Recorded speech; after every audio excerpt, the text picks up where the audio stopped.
Hello and welcome to my YouTube channel. दोस्तों, आज हम लोग CHSL का 13 नवंबर 2025 का शिफ्ट 1 डिस्कस करने वाले हैं। ठीक है, तो जितने भी क्वेश्चन आपके रीजनिंग के ये जो शिफ्ट में पूछे गए थे, सारे क्वेश्चन हम लोग डिस्कस करेंगे और टाइम के अकॉर्डिंग करेंगे। कोशिश करेंगे जल्दी से जल्दी इस पेपर को सॉल्व करें। ठीक है, तो आप मेरे साथ बने रहिए। चलिए शुरू करते हैं। देखिए,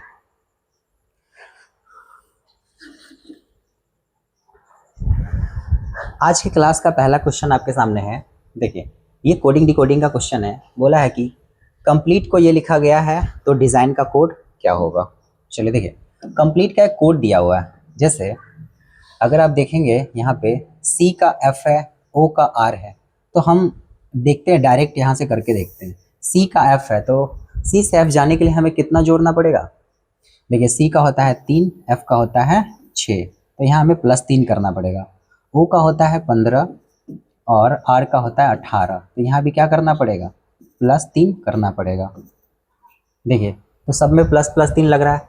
सारा नहीं चेक करेंगे, लास्ट का भी हम चेक कर लेते हैं एक बार। जैसे E का होता है 5 और H का होता है 8, तो यहाँ भी हमें दिखाई दे रहा है कि कितना प्लस किया है, 3 प्लस किया है। ठीक है, तो जो डिज़ाइन है इसमें भी हम क्या करेंगे, 3 प्लस कर लेंगे। देखिए, तो D में आप 3 जोड़ेगा कितना होगा, ये हो जाएगा 7 हो जाएगा। और 7 किसका होता है, G से होता है। E का होता है 5, इसमें जोड़ेंगे तो 8, ये होता है H। S का होता है 19, 19 में 3 जोड़ेंगे तो 22, 22 किसका होता है, ये होता है V का होता है। तो ऑप्शन देख लेते हैं एक बार, GHV, GHV, GHV, ये 2 ऑप्शन लग रहा है। और ये तो चेक नहीं करेंगे, और इसका अगला चेक कर लेते हैं, 5वां चेक कर लेते हैं एक छोड़ के। G का होता है 7, 7 में हम कितना जोड़ेंगे, 3 जोड़ेंगे तो आता है 10, तो ये आ जाएगा, इसके सामने आ जाएगा आपका J आ जाएगा। तो ऑप्शन नंबर A जो है आपका सही हो जाएगा। ठीक है, चलिए आगे आते हैं अगले क्वेश्चन पे। चलिए, अगला क्वेश्चन भी आपका कोडिंग डिकोडिंग का है। एक वर्ड है, इसका दिया है ये कोड। देखिए, P से Q, अगर आप यहाँ से यहाँ देखेंगे तो यहाँ पे +1 हो रहा है। H से I, यहाँ भी क्या हो रहा है, +1 हो रहा है। A से B, R से S, M से N, तो सारे जो भी वर्ड है सब में क्या हो रहा है, +1 हो रहा है। तो इसमें भी चेक कर लेते हैं, B से C, I से J, O से P, यहाँ भी क्या हो रहा है, +1 हो रहा है। तो ये जो हमारा वर्ड है इसका पूछा है, तो इसका हम क्या करेंगे, +1 कर लेते जल्दी जल्दी। N का हो जाएगा क्या, O से तो स्टार्ट है। फिर A का हो जाएगा B, और N का हो जाएगा M, OBM वाला ऑप्शन नंबर B हो जाएगा आपका। ठीक है, एक ही ऑप्शन है OBM वाला, सारे ऑप्शन को चेक नहीं करेंगे। चलिए आगे आते हैं। चलिए, तीसरा क्वेश्चन आपके सामने, ये भी कोडिंग डिकोडिंग का क्वेश्चन है। ठीक है, यहाँ भी देखिए, T से U कितना जोड़ा होगा। देखिए, T का होता है 20 और U का होता है 21, यहाँ भी +1 लग रहा है। R S +1, A B N O P Q, यहाँ भी सब में क्या हो रहा है, +1 हो रहा है। सेम क्वेश्चन रिपीट हो गया एक तरह से, पिछला जो भी क्वेश्चन था उसमें भी क्या हो रहा था, +1 हो रहा था। तो इसमें भी देख लेते हैं। I का J से स्टार्ट होगा, JOG, देखिए JOGP सब में कॉमन है, JOGP इसमें भी कॉमन है, इसको छोड़ देंगे। P के बाद क्या है, चलिए अगला SE।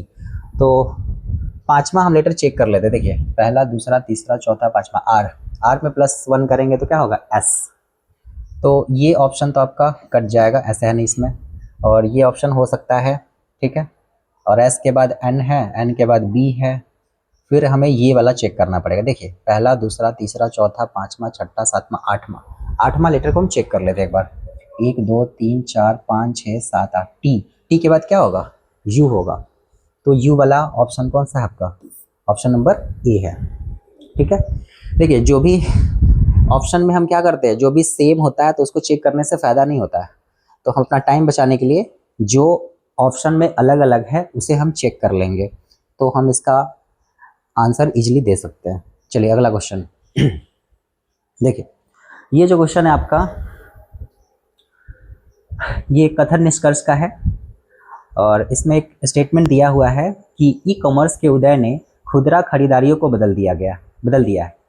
ई कॉमर्स के उदय ने खुदरा खरीदारी को बदल दिया है, जिससे पारंपरिक स्टोरों को कम फुटफॉल के कारण बंद करना पड़ा। देखिए, ई कॉमर्स जो है आजकल जो चल रही इलेक्ट्रॉनिक जो कंपनियां हैं, जैसे ऑनलाइन हम लोग जो शॉपिंग करते हैं, ये स्टेटमेंट में बताया गया कि जो ऑनलाइन जो शॉपिंग है ना, ये जब से आया है, इस वजह से जो भी ये छोटे मोटे दुकान है, जैसे छोटे मोटे शॉप्स है, इस पे काफ़ी फ़र्क देखने को मिला है, ये कह रहा है। तो ऑनलाइन प्लेटफॉर्म सुविधा और प्रतिस्पर्धा मूल्य प्रदान करते हैं, जिसमें दुनिया भर के लाखों ग्राहक आकर्षित हो रहे हैं।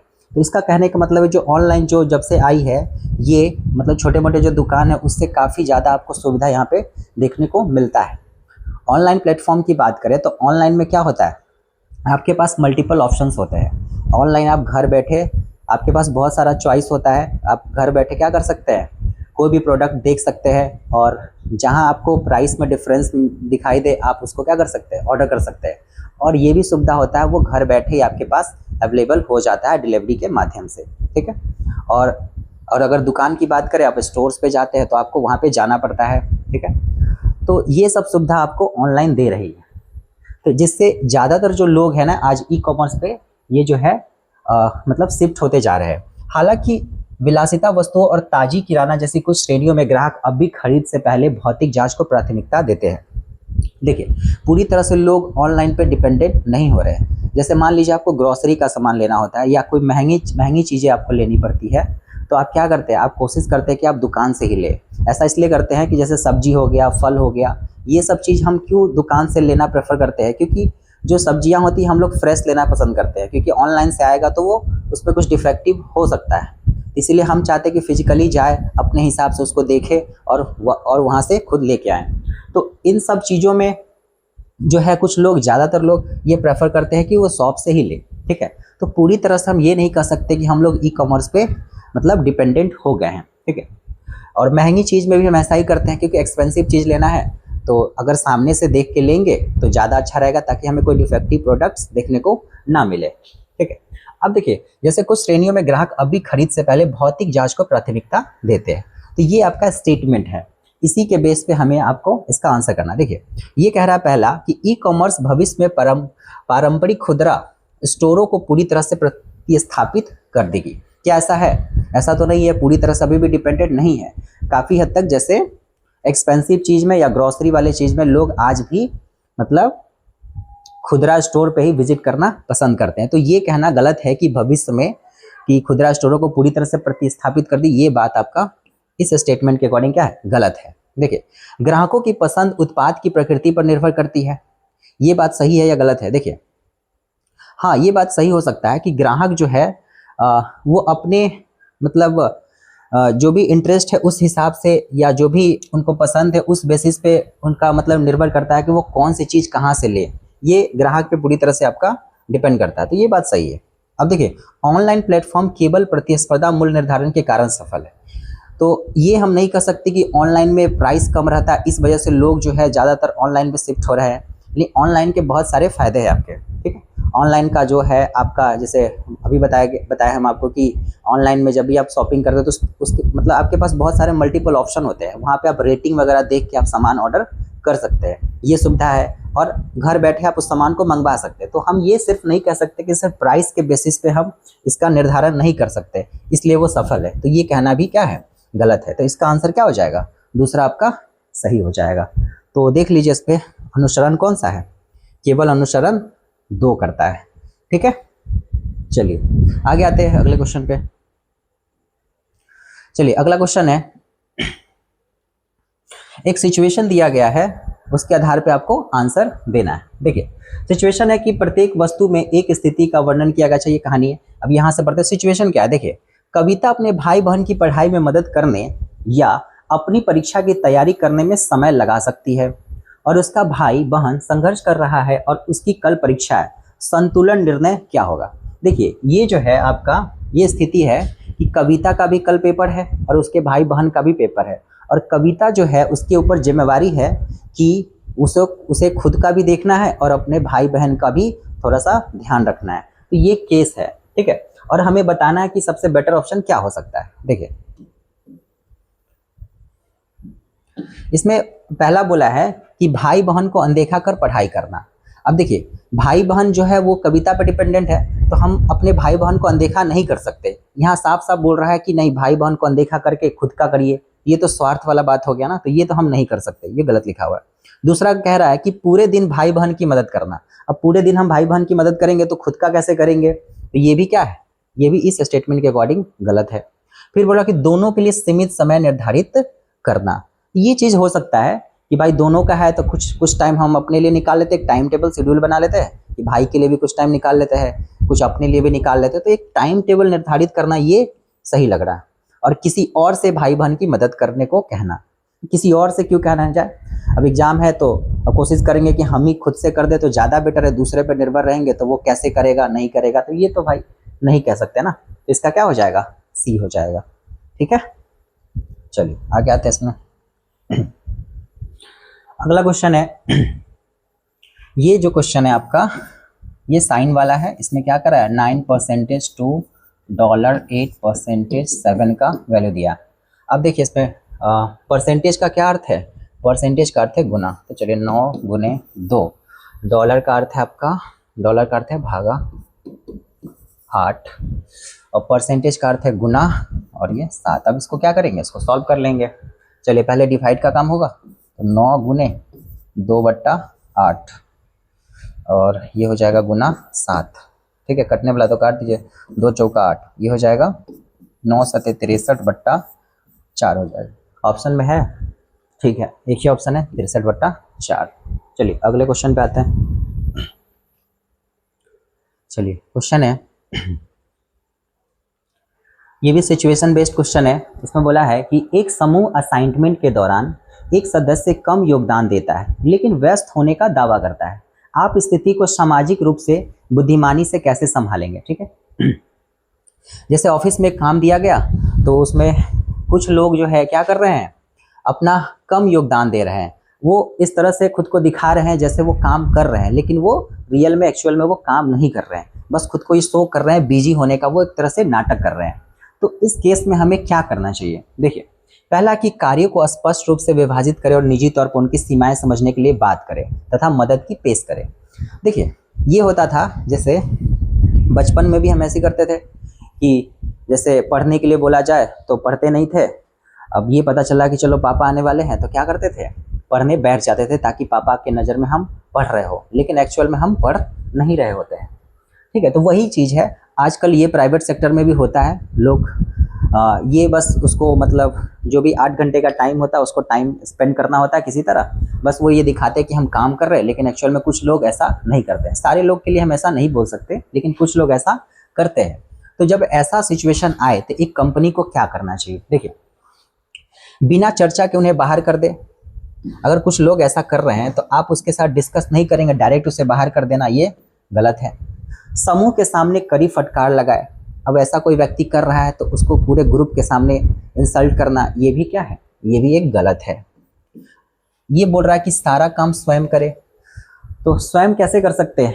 अब ये जो काम है यहाँ बोला है कि टीम वर्क के दौरान ही हो रहा है, एक समूह में ही काम आपका हो रहा है, तो खुद काम तो कर नहीं सकते। अब बचा एक ऑप्शन, कार्य को स्पष्ट रूप से विभाजित करें और निजी तौर पर उनकी सीमाएं समझने के लिए बात करें तथा मदद की पेश करें। ठीक है, अगर कुछ लोग ऐसा कर रहे हैं तो क्या करेंगे, हम काम को बांट देंगे, सारे लोगों में बराबर बराबर काम को क्या करेंगे, इक्वली डिवाइड कर देंगे, बांट देंगे, जिससे क्या होगा सभी लोग अपना काम सही से कर सकते हैं। और हो सकता है किसी आदमी पे ज़्यादा वर्कलोड हो इसलिए वो ऐसा करता हो। जब हम इक्वली काम को सारे लोगों में डिस्ट्रीब्यूट कर देंगे तो कुछ लोग ऐसा नहीं करेंगे। फिर क्या होगा, निजी तौर पर उनकी सीमाएं समझने के लिए बात करें कि उन्हें क्या समस्या है, पर्सनली उनसे मिलकर हम उनसे बातें करने का ट्राई करेंगे। अब देखिए तथा उसे मदद करेंगे, जो भी समस्या क्या करेंगे उनका हेल्प करेंगे, तभी जाके ये चीज़ सही हो सकता है, नहीं तो ये चीज़ आपका लगातार क्या होगा, बना रहेगा। समझ में आया। आपके सामने यहाँ बोला कि एक पंक्ति में 25 व्यक्ति खड़े हैं, अमित आगे से 7वें स्थान पे है और नेहा पीछे से 12वें स्थान पे है। तो अमित और नेहा के बीच खड़े व्यक्तियों की संख्या आपको क्या करना है, बताना है। देखिए जब कभी भी हमें बीच के व्यक्तियों की संख्या ज्ञात करनी होती है तो हम क्या करते हैं, टोटल में से लेफ्ट प्लस राइट को घटा देते हैं। बीच का निकालना है तो जो टोटल है उसमें से लेफ्ट प्लस राइट को घटा दीजिए। ठीक है, तो टोटल कितना था, टोटल था हमारे पास 25 माइनस लेफ्ट से कितना है, ये हो गया 7 और राइट से है आपका 12। इसको जोड़ दीजिए, 25 माइनस हो जाएगा 19, ये हो जाएगा 6 हो जाएगा। 6 लोग होंगे, बीच में कितने लोग होंगे, 6 लोग हो जाएंगे। समझ में आया? चलिए आगे आते हैं अगले क्वेश्चन पे। देखिए अगला क्वेश्चन है आपके सामने, मीरा दियों को एक पंक्ति में सजाती। मीरा के पास कुछ दिया है जो हम दिवाली वगैरह पे जलाते हैं। एक स्टार लैंप बाएं से 7वें स्थान पर रखती है। स्टार लैंप को क्या करती है, बाएं से 7वें स्थान पर रखती है। और एक गोल लैंप दाएं से 12वें स्थान पे है। अगर ये दोनों एक ही लैंप है तो कुल कितने लैंप है? तो हमें टोटल बताना है। देखिए जब भी आपको टोटल बताना होता है ऑर्डर रैंकिंग में, तो आप क्या करते हैं, टोटल बराबर जो होता है ये होता है लेफ्ट प्लस राइट माइनस 1 होता है। ये करते हैं टोटल के लिए हम डायरेक्ट। तो इधर से ये 7वें स्थान पे, इधर से क्या है ये 12वें स्थान पे। तो इसे जोड़ के हम क्या करेंगे, एक घटा देंगे। 12 7 19, 19 में से एक गया तो हो गया आपका 18। 18 हो गया। टोटल कितने होंगे लैंप, ये हो जाएंगे 18। चलिए अगले क्वेश्चन पे आते हैं। अगला क्वेश्चन है आपका, ये भी स्टेटमेंट पे ही बेस्ड क्वेश्चन है। देखिए मॉनसून में देरी के कारण शहर को गंभीर जल संकट का सामना करना पड़ा। मॉनसून के बारे में है। जब मॉनसून जब आता है तो क्या होता है, जैसे मॉनसून में क्या होता है, मॉनसून में आपकी बारिश होती है, महीना 2 महीना ऐसे चलता है। कभी कभी क्या होता है ये समय पे आ जाता है, कभी कभी इसमें टाइम लगता है। तो वही चीज़ है, मॉनसून जब देरी से आया मतलब देरी के कारण शहर में गंभीर जल संकट का सामना करना पड़ा। ठीक है भाई, बारिश नहीं होगी तो भाई पानी की तो किल्लत होगी ही होगी। तो आपको कार्यवाही करनी है। क्या करना है, जैसे तुरंत सख्त जल रशनिंग लागू करें। तो पहला कार्रवाई आप क्या कर सकते हैं कि तुरंत, जैसे रशनिंग का मतलब क्या होता है, जैसे पानी का जैसे बहुत ज़्यादा इस्तेमाल हो रहा है तो उसे क्या करेंगे, मतलब एक सख्त कानून लाएंगे या नियम लाएंगे, एक सख्त कानून या कुछ नियम लाएंगे ताकि पानी के मतलब बहुत ज़्यादा इस्तेमाल पे क्या हो सके, रोक लग सके। ये चीज़ हम कर सकते हैं जिससे पानी की बचत होगी। दूसरा कह रहा है कि सफाई बनाए रखने के लिए नागरिकों को अधिक पानी का उपयोग करने के लिए प्रोत्साहित करें। अब देखिए पानी का किल्लत है तो बहुत ज़्यादा पानी का इस्तेमाल करने से तो हमें और बचना है। यहाँ बोल रहा है कि बहुत ज़्यादा पानी का उपयोग करना, तो ये तो आपका गलत है। ठीक है, ये हम कर सकते हैं कि तुरंत एक सख्त जल रशनिंग लागू कर सकते हैं ताकि पानी का क्या हो सके, स्टॉक कर सके, पानी को बचा सके। तो ये आपका इस क्वेश्चन के हिसाब से क्या होगा, सही होगा। तो इसका हो जाएगा केवल 1 अनुसरण करता है।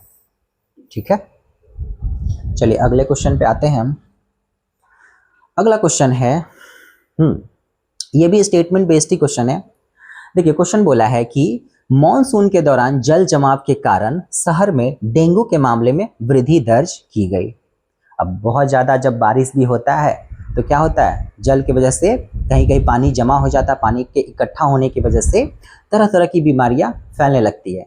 तो वही चीज़ है यहाँ पे जो सिचुएशन दिया है कि बोल रहा है कि बारिश हुआ जिसमें जल जमाव हुआ तो डेंगू का काफ़ी ज़्यादा केस देखने को मिला। तो इस सिचुएशन में हमें क्या करना चाहिए, देखिए बड़े पैमानों पे धूम्र अभियान चलाए और रुके हुए पानी को साफ करें। ठीक है, अब डेंगू फैल गया तो यहाँ बोल रहा है कि बड़े पैमाने पे, देखिए इंग्लिश में थोड़ा पढ़ते हैं, launch a large scale of fumigation drive and clear stagnant water. देखिए ये जो होता है ना, आप देखे होंगे आपके शहर या गांव में कभी कभी ना एक धुआं टाइप का छोड़ा जाता है, वो मच्छर वगैरह को भगाने के लिए ऐसा किया जाता है। तो वो चीज़ बोल रहा है यहाँ पे भी करने के लिए। तो हाँ ये सही बात है कि बड़े पैमाने पर अगर इस तरह का फैल रहा है तो उस तरह का हम छिड़काव कर सकते हैं धुआं का, जिससे मच्छर वगैरह का थोड़ा सा प्रकोप कम हो। तो ये चीज़ हम कर सकते हैं। और रुके हुए पानी को भी साफ करें, ये भी सही बात है। कहीं पे पानी का जल जमाव हो जाता है तो हम क्या करेंगे, साफ सफाई करेंगे, तभी तो बीमारी और नहीं फैलेगी ना। और मानसून समाप्त होने तक सभी सार्वजनिक अवकाश घोषित करें।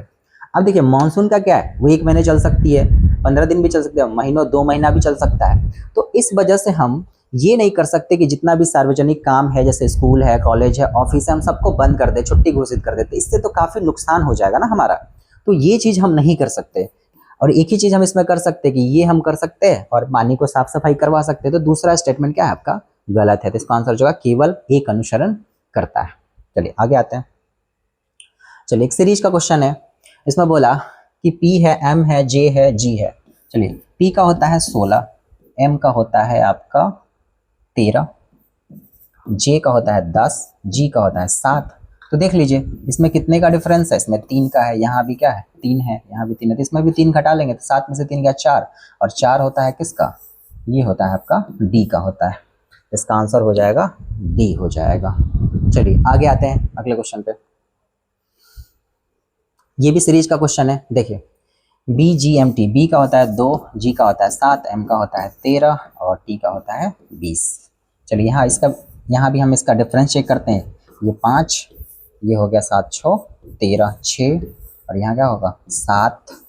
तो देखिए 5 6 7, तो अगला क्या चलेगा 8 प्लस 8, 8 जोड़ेंगे तो ये हो जाएगा 28। ठीक है, 26 होता है आपका ए का, 26 होता है आपका जेड का, 27 और जेड के बाद वापस चलते हैं ए, तो 27 हो जाएगा ए का, 28 हो जाएगा बी का हो जाएगा। ठीक है, तो इसका क्या होगा बी हो जाएगा। तो ये वाला ऑप्शन आपका सही हो जाएगा। चलिए अगला है 14 नंबर क्वेश्चन। ठीक है, देखिए स्टेटमेंट है कि एक स्कूल के प्रिंसिपल को अभिभावकों की ओर से एक शिक्षक के सख्त अनुशासनात्मक व्यवहार के बारे में कई शिकायतें मिली। ठीक है भाई, टीचर है स्कूल में, बहुत ज़्यादा मतलब लगा दिए क्या शक्ति। हालांकि उस शिक्षक के अधीन छात्रों के ग्रेड स्कूल में सर्वोत्तम है। भले ही टीचर्स ने बहुत ही ज़्यादा कार्रवाई कर दी हो बच्चों पे, कि अनुशासन का मतलब होता है कि बहुत ज़्यादा मतलब वो कर दिया कि आपको ऐसे रहना है, ऐसे करना है, ये करना है, वो नहीं करना, तो ऐसा कुछ कुछ टीचर कर रहे हैं। लेकिन उनका जो ग्रेड है, मतलब बच्चों का मतलब जो जितने भी बच्चों को पढ़ा रहे हैं उसमें अच्छा ग्रेड बच्चों को हमेशा से मिलता आ रहा है। एक चीज़ अच्छी चीज़ है। और हालांकि उस शिक्षक के अधीन छात्रों को ग्रेड स्कूल में सर्वोत्तम है, प्रिंसिपल को शिकायतों को संभालने के साथ साथ शैक्षणिक सफलता को जारी रखने का निर्णय लेना होगा। मान लीजिए आप हेड मास्टर है, आप प्रिंसिपल है स्कूल के, तो आप टीचर्स को कैसे समझाएंगे, आपको सब कुछ देखना है। ठीक है, अब टीचर्स का परफॉर्मेंस भी अच्छा है, वो अच्छा करवा भी रहे हैं, लेकिन कुछ चीज़ें हैं जो पेरेंट्स को पसंद नहीं आ रही है, तो उस सिचुएशन में हम कैसे डील करेंगे। ठीक है, देखिए पहला सिचुएशन है कि शिक्षक को तुरंत निलंबित करें, है ना। अब कुछ शिकायतें हैं, देखिए कमियां सब में होती है ना, तो ऐसा नहीं है कि अब मान लो फर्स्ट टाइम किसी से गलती हो जाए या कुछ चीज़ें किसी को ना पसंद आए तो इस वजह से हम उसे तुरंत निलंबित कर देंगे, तो ये तो नुकसान ही हो गया ना। तो ये बात तो आपका गलत है, हम ऐसा नहीं कर सकते। दूसरा है कि शिकायतों को अनदेखा करें। भाई शिकायत आ रहा है, किसी को प्रॉब्लम हो रहा है, तो हम उसको अनदेखा भी तो नहीं कर सकते ना, तो अनदेखा तो नहीं कर सकते, निलंबित भी नहीं कर सकते। तीसरा है कि शिक्षक से मिले और वैकल्पिक अनुशासन रणनीतियों पे चर्चा करें। ठीक है, और छात्रों से अगला है कि छात्रों से अनुरोध करें कि वे तरीके को, और यहाँ पे कुछ कट रहा है, तरीकों को ऐसे करें। देखिए तो ये चीज है तीसरा जो इसमें बोल रहा है कि शिक्षक से मिले। ठीक है, और भाई शिक्षक से मिलेंगे, शिक्षक से बात करेंगे, तभी तो भाई, या शिक्षक को ये भी हम समझाएंगे कि भाई देखिए आप ऐसे अपने नियम में थोड़ा सा बदलाव लाइए, जिससे बाकी बच्चे को या पेरेंट्स को इससे मतलब वो आगे चल के प्रॉब्लम ना क्रिएट हो, है ना। तो ये चीज़ हम कर सकते हैं, और वैकल्पिक अनुशासन रणनीतियों पर चर्चा करें ताकि उसमें कुछ परिवर्तन ला सके, जिससे आगे चल के ये चीज़ सही हो सके। ये चीज़ हम कर सकते हैं, इसका ऑप्शन हो जाएगा सी। चलिए आगे आते हैं। अगला क्वेश्चन है कि identify which words can not be form using the letters of establishment. एक वर्ड दिया है, इससे बताना कि कौन सा वर्ड नहीं बनाया जा सकता। तो चलिए लेटर्स को चेक करते हैं। देखिए यहाँ पे TENTS है, तो इसमें देखिए TE और NTS ये सब है, तो ये तो भाई बना सकते हैं, ये बना सकते हैं। चलिए इसको काट देते हैं। नहीं बनाया जा सकता वो बताना, एस्टेट STATE ये भी है। ठीक है, टेबल TABLE ये भी है। BLUNT देखिए B है, L कहाँ गया, L ये रहा, U कहीं पे नहीं दिख रहा, तो BLUNT ये जो वर्ड है, इससे आपका वर्ड हम नहीं बना सकते क्योंकि एक लेटर इसमें नहीं है। कौन सा वर्ड, वो जो है U नहीं है आपका। चलिए अगला क्वेश्चन है आपके सामने। स्टेटमेंट है कि देखिए एक स्कूल में केवल एक कंप्यूटर लैब है और 2 कक्षाओं को एक ही समय में महत्वपूर्ण प्रोजेक्ट्स के लिए इसकी आवश्यकता है। प्रधानाचार्य को इस संघर्ष को सबसे निष्पक्ष तरीके से हल करने के लिए क्या चाहिए। एक ही कंप्यूटर है, 2 क्लासरूम में क्या है, इसका नीड है। ठीक है, तो हमें कैसे करना चाहिए, और दोनों को एक ही टाइम पे हमें चाहिए भी, तो हम क्या कर सकते हैं। देखिए, अधिक अनुभवी शिक्षक को निर्णय लेने दे। अब देखिए, ये जब भी स्कूल वगैरह में इस तरह का प्रॉब्लम आता है, देखिए टीचर्स का काम होता है पढ़ाना और प्रिंसिपल का काम होता है पढ़ाई से हटके जो भी प्रॉब्लम्स स्कूल में आ रही है उन सारी समस्याओं पे बात करना, उन सारी समस्याओं को डील करना, ये आपका प्रिंसिपल का काम होता है। प्रधानाचार्य के सामने ये समस्या आया है, तो ऐसा नहीं है कि भाई प्रधानाचार्य के आया तो ये एकदम टीचर पे ही सौंप दो, ये नहीं कर सकते। यहाँ बोल रहा कि अधिक अनुभवी शिक्षक को निर्णय लेने दे। आप प्रिंसिपल है तो आप निर्णय लेंगे ना, तो टीचर्स को हम क्यों दे। या उच्च औसत अंक वाली कक्षा को दे दे। दो कक्षा है, जो अच्छा परफॉर्मेंस कर रही है सिर्फ हम उन्हें कंप्यूटर चलाने दें, या जो एवरेज है उसे नहीं। ऐसा तो एवरेज वाले को ज़्यादा नीड है, तो ये चीज़ तो हम गलत है। किसी को उच्च औसत के आधार पे हम इसका डिसाइड तो नहीं कर सकते ना, दोनों का नीड है। तो ये तो भाई इसका भाई सिचुएशन ये तो गलत है ना, इसके बेसिस पे तो हम नहीं दे सकते। एक कक्षा की परियोजना की समय सीमा आगे बढ़ाएं, या प्रत्येक कक्षा को आधा समय आवंटित करे और दोनों की निगरानी के लिए शिक्षक प्रदान करे। ठीक है, एक कक्षा की परियोजना की समय सीमा आगे बढ़ाए, तो ये कह सकते हैं क्या, समय सीमा को आगे बढ़ा दे या प्रत्येक कक्षा को आधा समय आवंटित करे और दोनों की निगरानी के लिए एक शिक्षक प्रदान करे। तो इस क्वेश्चन का तो ज़्यादा बेटर ये ऑप्शन लग रहा है कि हम टाइम को क्या करें, एक दूसरे में मतलब दोनों क्लास को बराबर बराबर क्या करें, बांट दे, तो ये ज़्यादा अच्छा हो सकता है। समझे, ये ठीक है। चलिए आगे आते हैं। अगला क्वेश्चन है, देखिए CE ये दिया है एक्स भी, इसका हमें बताना है KG का आपको बताना है। देखिए C से X और E से भी, ये अपोजिट लग रहा है, ये क्या है, एक दूसरे के अपोजिट है, ये आपका अपोजिट है। तो K का अपोजिट क्या होता है, K का अपोजिट होता है P और G का अपोजिट होता है T, तो इसका आंसर हो जाएगा PT। PT है ऑप्शन में, तो ऑप्शन नंबर हम D के साथ चले जाएंगे। चलिए आगे आते हैं। अगला क्वेश्चन सेम ही क्वेश्चन है थोड़ा सा, ये C D B और E G। ठीक है, चलिए A से D कितना जोड़ा होगा, इसका होता है 1, इसका होता है 4, प्लस 3 किया होगा। C से B ये -1 किया, तो इसमें भी हम क्या करेंगे, +3 -1 करेंगे। E का होता है 5, 5 में 3 जोड़ेंगे 8, 8 किसका होता है, H का होता है। और G में हम माइनस करेंगे तो G का होता है 7, और 7 में एक माइनस करेंगे 6, 6 किसका होता है, F का होता है। इसका आंसर हो जाएगा HF, इसका भी आंसर होगा D हो जाएगा। ठीक है, समझ में आ रहा होगा। चलिए आगे आते हैं क्वेश्चन नंबर 19 पे। अगला है हमारे पास सीरीज का क्वेश्चन है। ठीक है, तो सीरीज का क्वेश्चन हम इसे भी कर लेते हैं जल्दी जल्दी। देखिए 1 है, 7 है, 19 है और क्या है 43 है। ठीक है, तो देखिए कभी भी जब सीरीज का क्वेश्चन रहता है तो हम कोशिश करते हैं स्क्वायर या क्यूब के पास जाने का। अगर स्क्वायर या क्यूब से नहीं होता तो मल्टीप्लाई करके देख लेते हैं, मल्टीप्लाई से नहीं होता है तो हम डिफरेंस लेके देख लेते हैं। चलिए हम कोशिश करते हैं कि छोटा नंबर है तो हम कोशिश करते हैं डिफरेंस ले ले। तो चलिए यहाँ 6 का अंतर है, यहाँ कितने का 2, और यहाँ कराएंगे तो 12, और यहाँ कितने का 4, और ये हो जाएगा 3 में से गया 2। ठीक है, तो 6 है, 12 है, 24 है। ठीक है, तो 6 दूना 12, 12 दूना 24, तो अगला कितने का अंतर होना चाहिए, 48 का होना चाहिए। इसका मतलब 43 में हमें कितना जोड़ना है, 48 अगर हम जोड़ते हैं 11, 4 4 8 9, तो अगला जो नंबर होगा वो कितना हो जाएगा, वो हो जाएगा आपका 91 हो जाएगा। डिफरेंस पे कर सकते हैं, मल्टीप्लिकेशन पे भी हम इसे चेक कर सकते हैं, जो आपको सुटेबल लगे आप उसके साथ जा सकते हो। 91 हो जाएगा इसका आंसर। चलिए आगे आते हैं। चलिए देखिए अगला क्वेश्चन है आपके सामने, एक सीरीज का क्वेश्चन है। इसमें बोला है कि 3 है, 22 है और 117 और है 592। ठीक है, तो हम क्या करते हैं, इसका डिफरेंस लेकर देखते हैं। ये कितने का अंतर है, 12 में से 9, ये 19, और ये हो जाएगा 7 में से 2 गया 5, 11 में से 2 गया तो कितना होगा 9, 95 का अंतर है यहाँ। चलिए 12 में से 7 गया 5, 8 में से 1 गया तो 7, और ये हो जाएगा 5 में से 475, क्या होगा 475। ठीक है, चलिए ये डिफरेंस आ गया आपका। अब देखिए यहाँ पे क्या करते हैं, यहाँ पे देखिएगा तो आप ये कितना टाइम्स है, ये 5 टाइम्स है, 19 5 जा 95। इसका देख लेते ये कितना मल्टीप्लिकेशन है, ये भी देख लेते हैं 95 5 जा 47, 475 आ रहा, मतलब ये भी 5 टाइम्स है। तो हमें सीरीज का पता चला कि ये क्या फॉलो कर रहा है, जो डिफरेंस है उसका 5 टाइम्स मल्टीप्लाई कर रहा है। तो जो अगला होगा ये 475 का भी ये 5 टाइम्स होने वाला है।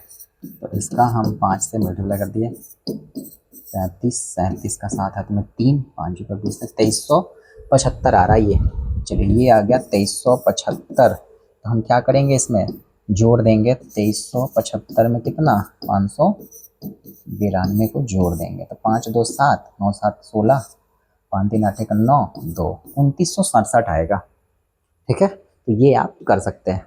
ठीक है, देखिए जब भी सीरीज का क्वेश्चन है इस तरह का, जब भी सीरीज का क्वेश्चन रहता है तो हम अभी बताएं आपको, कोशिश करेंगे अगर वो नंबर स्क्वायर या क्यूब के पास है तो पहले आप वहाँ जाने का ट्राई करें। अगर स्क्वायर क्यूब से नहीं होता है तो आप मल्टीप्लाई करें। जैसे हमने अभी करके देखा कि 3 को 22 के पास जाना है तो 7 टाइम्स कर लेते हैं और +1 कर लेते हैं, और जब 22 को किया तो वो बहुत ज़्यादा आ जा रहा था, तो मल्टीप्लिकेशन वाला लॉजिक फेल हो गया। तो एक ही ऑप्शन बचता है कि हम डिफरेंस लें, और डिफरेंस लिए तो कुछ ना कुछ हमें पैटर्न दिखा कि ये 19 का ये 5 टाइम्स है। इसको भी हमने चेक किया तो ये भी 5 टाइम्स था और यहाँ भी 5 टाइम्स था, तो हम ऐसे करके इसका आंसर इजली बता पाए। चलिए अगला क्वेश्चन आपके सामने, अगला भी सीरीज का ही क्वेश्चन है। ये है 10, 41, 196 और है 971। ठीक है, तो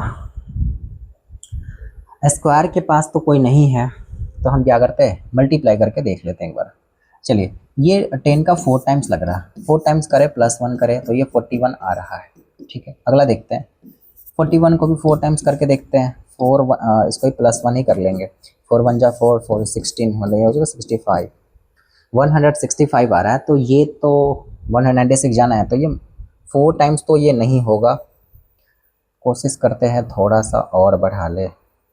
चलिए ये काम करते हैं ना, इसको 5 टाइम्स करके देखते हैं। 10 5 जा 50, 50 आ गया, हमें लाना है 41, तो कुछ ना कुछ सब्सट्रैक्ट करना पड़ेगा। तो चलिए इसमें हम कितना 9 घटा दे, चलिए 41 तो आ जाएगा। ठीक है, आगे देखते हैं, 41 को भी हम 5 से मल्टीप्लाई करके देखते हैं, कितना आएगा 205। अगर इसमें हम 9 घटा ले तो शायद आ जाना चाहिए, 15 में से 9 गया 6 और 9 बचा और इधर 1, 196। ठीक है, तो लॉजिक पता चला कि ये 5 टाइम्स मल्टीप्लाई कर रहा है और 9 घटा रहा है।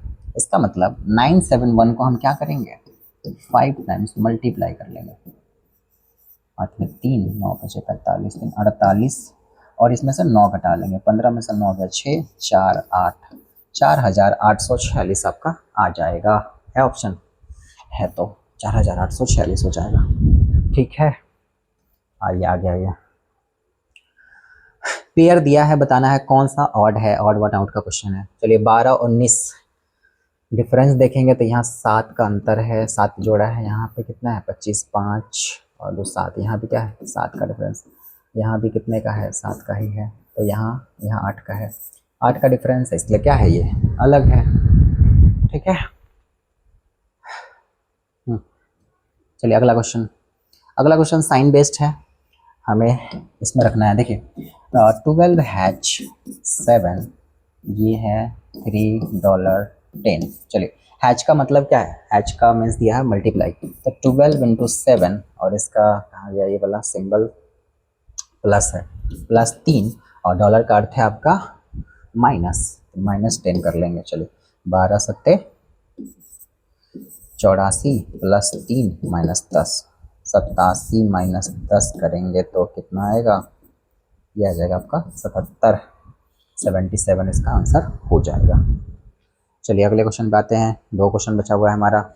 चलिए डिक्शनरी का क्वेश्चन आ गया। देखिए डिक्शनरी का क्वेश्चन है, आपको अरेंज करना है डिक्शनरी के बेसिस पर। देखिए पहला है सब जो जितना भी वर्ड है वो सारा मेरा आर से स्टार्ट है, तो चलिए हम क्या करते हैं, देखिए आर से स्टार्ट है ना, तो सब में आर कॉमन है, सब में ई कॉमन है। चलिए तीसरा वाले पे चेक करते हैं, एस है, पी है, वी है, एफ है। देखिए तो पहले क्या आएगा, पहले आएगा आपका एफ, तो पहले स्टार्ट जो होना चाहिए वो किससे होगा, ये 5 से स्टार्ट होगा। चलिए 2 ऑप्शन तो आपका ऐसे ही छट गया, क्योंकि देखिए आर ई तो सब में कॉमन है, यहाँ एस है, यहाँ पी है, यहाँ वी है, यहाँ एफ है, तो एफ से स्टार्ट होगा, ये कंफर्म हो गया।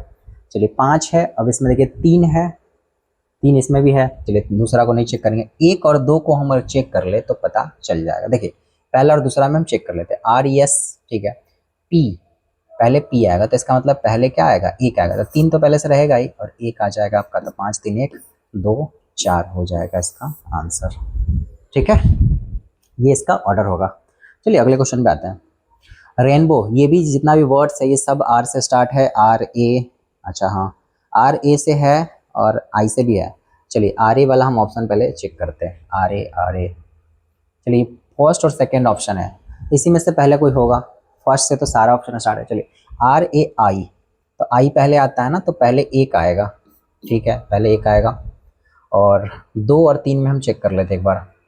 RA, हाँ तो RA है और RE है, तो पहले 2 आएगा, 1 2 आ गया, 1 2 वाला ये ऑप्शन है। 3 4, अच्छा ठीक है, 3 4 इसमें तो है कॉमन, 1 2 3 4। अब 6 और 5 में एक बार चेक कर लीजिए, REM और REG, तो पहले आएगा आपका G वाला, तो 1 2 3 4 5 और 6 हो जाएगा। सही है क्या, GHIJ, हाँ ठीक ही है। तो ऑप्शन नंबर ए के साथ हम चले जाएंगे। तो ये था आपका 1 से 25 क्वेश्चन का कंप्लीट सॉल्यूशन। ठीक है, तो आप इसको अच्छे से रिवाइज कर लीजिए एक बार, और हर शिफ्ट का आप क्या करिए कि एक कोशिश करिए जितना भी, जैसे अभी आपका CHSL का एग्ज़ाम आने वाला, अभी CGL अगस्त सितंबर में आपका CGL का एग्ज़ाम हो जाएगा, तो इसके एग्ज़ाम के तुरंत बाद आपका CHSL का पेपर हो सकता है, तो आपके पास काफ़ी टाइम है। तो आप क्या करिए, प्रीवियस ईयर क्वेश्चन पे ज़्यादा फोकस करिए। प्रीवियस ईयर क्वेश्चन देखिए, ये सेट लगाने से पहले आप क्या करिए कि एक बार इसको मॉक टेस्ट जरूर लगाइए। मॉक टेस्ट लगाइए जहां आपका गलती होता है, उसके बाद आप सॉल्यूशन देखेंगे तो वो आपको काफ़ी हेल्प करेगा। जैसे 13 नवंबर का ये फर्स्ट शिफ्ट था, इसी तरह आपको सारे पेपर का क्या करना है, एक बार मॉक देना है। मॉक देने के बाद आप कंप्लीट सॉल्यूशन को देखेंगे तो आपको काफ़ी हेल्प होने वाला है। चलिए ठीक है, मिलते हैं अगले शिफ्ट में।